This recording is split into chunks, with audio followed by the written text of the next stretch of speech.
चारों तरफ एक अजीब खामोशी फैल रही है।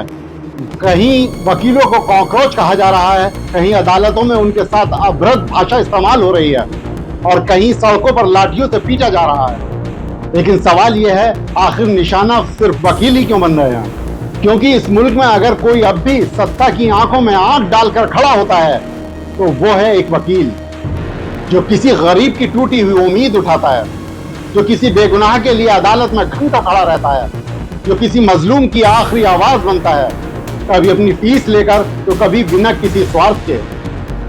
वकील सिर्फ अपने मुवक्किल की लड़ाई नहीं लड़ता, बल्कि संविधान की इज्जत के लिए भी खड़ा होता है।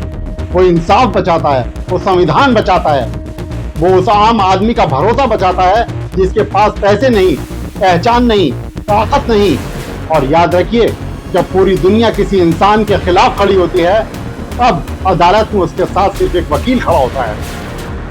आज अगर वकीलों को डराया जाएगा, उनकी आवाज दबाई जाएगी, तो कल अदालतों में सिर्फ तारीखें बचेंगी, इंसाफ नहीं। क्योंकि जिस दिन काला कोट खामोश हो गया, उस दिन गरीब आदमी की आखिरी उम्मीद भी दफन हो जाएगी। याद रखिए, वकील हारता है तो सिर्फ एक केस नहीं हारता, कभी कभी पूरा समाज हार जाता है। और जिस दिन अदालतों में डर जीत गया, उस दिन इंसाफ सिर्फ किताबों में रह जाएगा। क्योंकि अदालतों में सिर्फ मुकदमे नहीं लड़े जाते, वहाँ इंसाफ जिंदा रखा जाता है।